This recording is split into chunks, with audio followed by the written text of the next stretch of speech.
Hello everyone, this is Rafiuddin Ahmed. I am here today at the Parliament of Work Religion and attending this conference in Chicago, Illinois. I'm standing with a Catholic priest from India, and his name is Cedric Perkash, Father Cedric Perkash. So Father, can you introduce yourself to my friends and who you are? Thank you, Rafi. It's wonderful to be here at the Parliament of World Religions. And my name, as Rafi has already said, is Father Cedric Perkash. I am a Jesuit from Gujarat, India, and I've been involved in advocacy work, focusing on human rights, justice, reconciliation, and peace. And of course, the realities of what is gripping India today in so many different ways, very especially where the minorities of India are concerned. So, Father, many of my friends and average American does not know what is going on in India. And many people deny that there's any type of disturbance or any type of ethnic cleansing going on in India. Can you enlighten us and my friends on this issue? I feel very sorry and I feel very sad, dear Rafi, when your friends in America are ignorant, they are not informed or are ill-informed of the tragedy that India is facing today. We pride ourselves on becoming or being the largest democracy in the world. I think this is sham. Yesterday, the 15th of August, we celebrated another anniversary of our independence. We attained independence on the 15th of August 1947. But today, the question we need to ask ourselves, is the average Indian, the citizen of India, free or not? And I really think they are not. The minorities, mainly the Muslims and Christians, the tribals, the Adivasis. A colleague of mine was literally killed, institutional murder, Father Stan Swami, just because he took a stand for the Jal, Jungle or Jameen of the Adivasis, of the tribals. The small farmers, why would hundreds and thousands of farmers be protesting for 1 year on the road? The migrant workers, the casual labor, look at the 4 codes. So India is facing a crisis as never before. It cuts across many of the sections of Indian society, very especially religious minorities and ethnic minority groups in India. So, Father Perkash, who is behind of all these violence and ethnic cleansing going on? See, there is no doubt, absolutely no doubt, any social scientist will tell you that the ruling regime, headed by the current Prime Minister, that's belonging to the BJP, and with full kind of ideological mentoring, support, strategic organization by the Rashtriya Swayamsevak Sangh, which took its inspiration from the Germany of Hitler, of Nazism, from the fascism of Mussolini, from the apartheid of South Africa. That's where their roots are. And today, ideologically, they are the masters, they are the mentors, and they are in effect the destroyers of modern India and democratic India. So just for information for my friend, the current Prime Minister of India is Narendra Modi, and the organization Father Perkash mentioned is called RSS.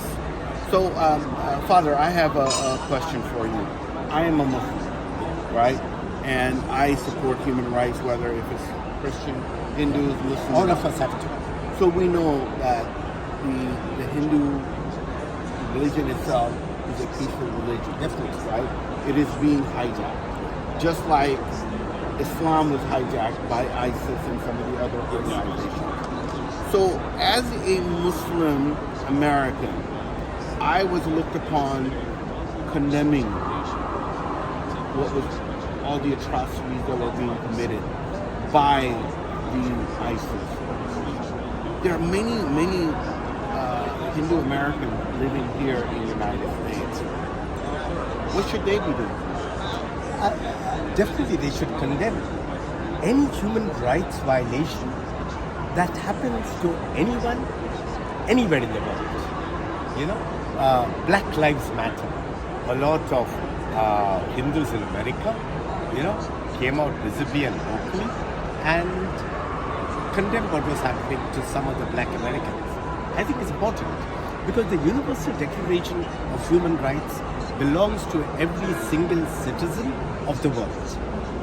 And in the preamble of the Indian Constitution, dated the 26th of November 1949, we have the four non-negotiable principles of justice, liberty, equality, and fraternity. Now this belongs to every single citizen.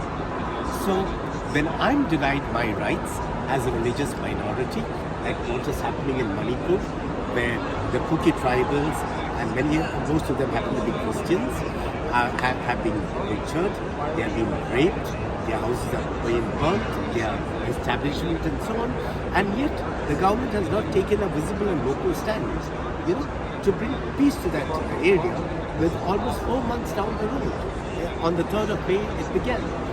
Secondly, what's happening there in Haryana, in Noor, in Gurugram, where the Muslims overnight have been butchered, their houses have been destroyed, and there is open, very vociferous, very, very vocal kind of a call to all Hindus to boycott Muslims.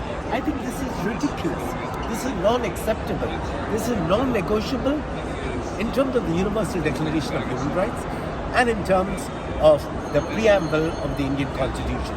We cannot accept it. My God, the Gospel of Jesus teaches me that I need to take a stand for anything that is wrong. The Bhagavad Gita should tell Hindus in America that they should take a stand for anything that is wrong, even to the least of their sisters and brothers that is happening in India today. So, Father Perkash, very unfortunate that our president here in the United States gave a red carpet welcome to the Prime Minister of India, Modi, who's behind this ethnic cleansing.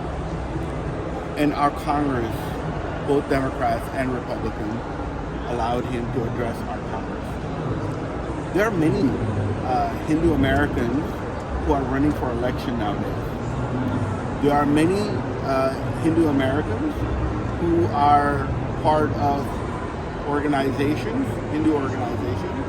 They proudly attended this state visit by, I call him the butcher of Gujarat, Narendra Modi.